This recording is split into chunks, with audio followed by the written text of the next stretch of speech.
Shuts down Lib reporters having meltdown over DACA ending.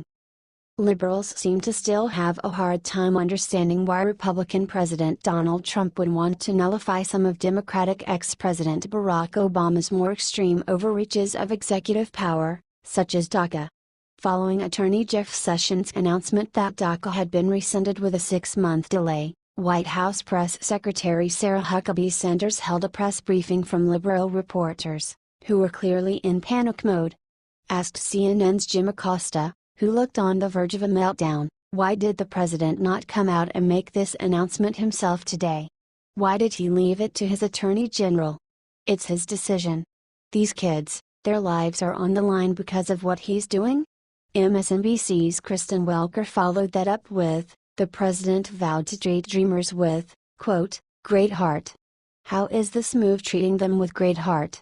She added, the president's decision where all this stems from. Dreamers, supporters of dreamers say this is cold-hearted.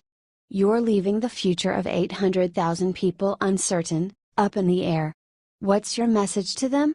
Sanders silenced them with a perfect rational answer, stating, it's not cold-hearted for the president to uphold the law.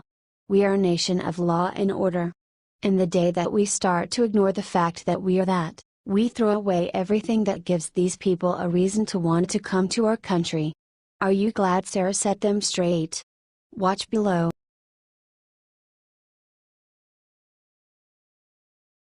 Gutfeld calls out Deems, says how Hurricane Harvey wrecked the huge lie they've been telling.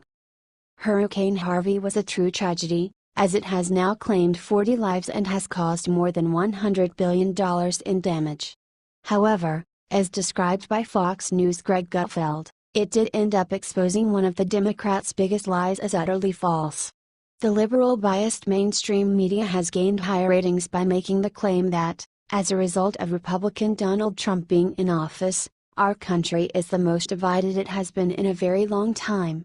Blasting Reverend Al Sharpton for his comments about Trump, Gutfeld showed how the response to the hurricane proved how much Americans will aid each other.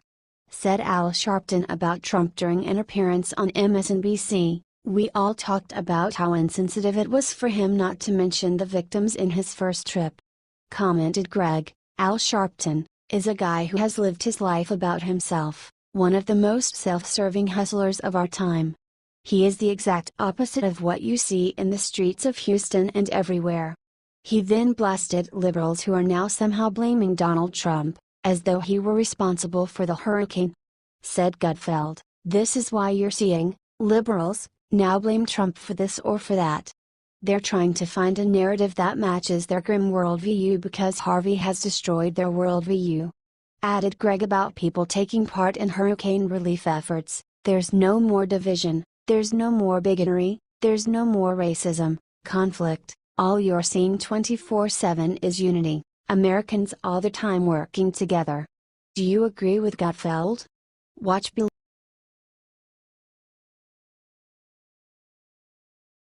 Sheriff Clark just announced his brand new job, it's great for Trump. David Clark, who formerly served as sheriff of Milwaukee County, Wisconsin, surprised many when he abruptly resigned from his position. Many suspected that the reason Clark had suddenly stepped down was because he had been offered a position in the administration of President Donald Trump. Clark's name had been floated previously for an open position within the Department of Homeland Security and other jobs, and it was widely reported that Clark would take such a job if offered. It turns out that David Clark will not be joining Trump's team as part of his White House administration, but he will be directly working to help the president from the outside. Clark just announced that he has just taken a position with a pro-Trump super PAC as an advisor and spokesman. Said the press release about Clark's new work with America First Action, David Clark is an American patriot, and we are very proud to welcome him to America First. Having spent a lifetime in law enforcement, protecting and serving his community and fighting for justice and the Second Amendment, Sheriff Clark doesn't just believe in making America safe again. He's devoted his life to it.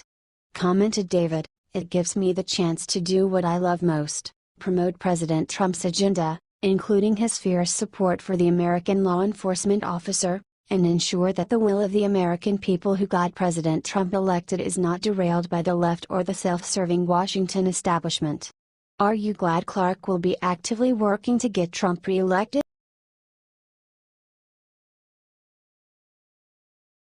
Mexican president slams President Trump for trying to stop minorities from taking over USA. Former Mexican President Vicente Fox attacked President Trump for ending DACA. According to Vicente Fox, minorities are going to take over America. President Trump is ending DACA to stop this, and his attempts are futile. Everything he is saying is wrong. But one wonders, why is Mexico so concerned about us sending their citizens back to them? Trump, you have failed America. Canceling DACA, it is the worst action you have ever done against the ones that cannot defend themselves. This measure is cruel and heartless, worse than any machine. You're canceling the future of 800,000 children and young people, said Fox. Weird, their futures aren't being canceled. They are just being sent back to countries that leaders like him have no intention of fixing. You are so mistaken. The future of any country is the minorities, which will be majorities in a few years. You cannot stop the change, the progress, the future of that great nation, said Vicente. I hope your grandson never be in this terrible situation. The rest of the world, they are welcoming immigrants, but Trump keeps talking about walls. He is too stupid to realize that one day the minority will become the majority, Fox said, according to the Examiner. There are plenty of other countries that have walls. He continued his tirade on Twitter. At Real Donald Trump, minorities will soon be the majority, and remember, we're stronger together. Get it? You can't trump the dream, he tweeted.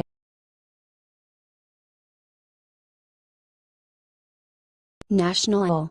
Actress Alyssa Milano attacks President Trump for praying for Harvey victims. President Trump has been doing everything that everyone could ask for when it comes to helping the victims of Hurricane Harvey. However, nothing Trump could do would be enough to appease Hollywood liberals. President Trump offered prayers, and actress Alyssa Milano responded by calling him in a hole. Remember, Sunday is National Prayer Day, by presidential proclamation. Tweeted President Trump. Remember, Sunday is National A Hole Day, by presidential proclamation. Responded Milano. While President Trump tries to bring the country together, it appears that Milano, and her celebrity friends just want us torn apart. What's wrong with prayer? No matter who suggested it. Responded one user. What a terrible thing to say about people who pray. Responded another. Understand that you think the POTUS is a jerkwad, but what's wrong with praying for Houston? No matter what your religion, responded another. At Real Donald Trump has pledged $1 million to Harvey victims. Can you at least put aside your pride to say well done, Mr. President? Said another. Some users pointed out facts from Milano's life that she wants everyone to forget. 44-year-old anti-Trumper Alyssa Milano is broke, didn't pay taxes and stiffed her employees, wrote one user. She even lost fans out of it. Unfortunately, I am no longer a fan since you made this callous comment, wrote one.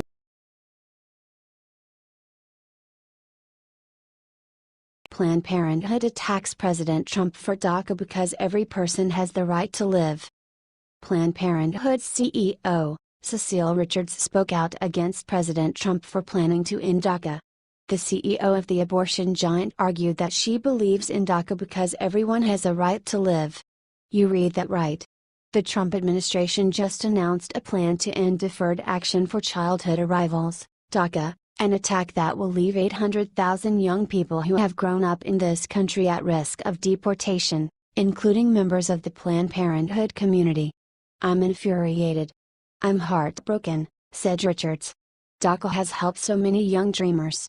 We are resolved to fight back against this cruel and heartless decision, and I hope you are, too, she said. Then here comes the kicker. Here at Planned Parenthood, we firmly believe that every person has the right to live, work, and raise a family freely and without the threat of deportation or separation. We believe in every person's right to control their own destiny and their own body, she said. We stand with our allies who are leading this fight and will never stop fighting for this vision. Protecting immigrant families from inhumane attacks, assault, and deportations is critical to making that vision a reality, said Richards. How can she claim that Planned Parenthood supports people's right to live when they stop thousands and thousands of people from starting their lives?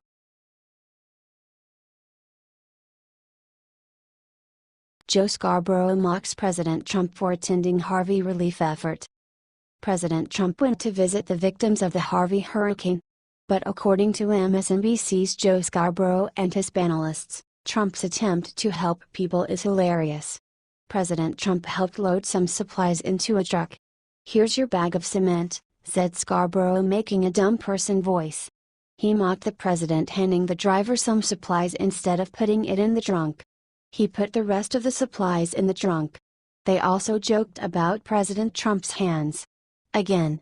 Apparently it never gets old. The president's getting involved in the relief efforts, and it's heartening to me, said Joe. What about the family, when they came down? That would be so nice. The boys and Imka and Jared, said Mika.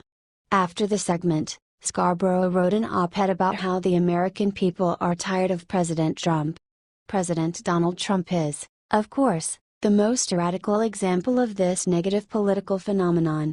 7 months into his maniacal presidency, Trump is driving his approval ratings to record lows and causing friends and foes alike to experience premature presidential fatigue, wrote Scarborough.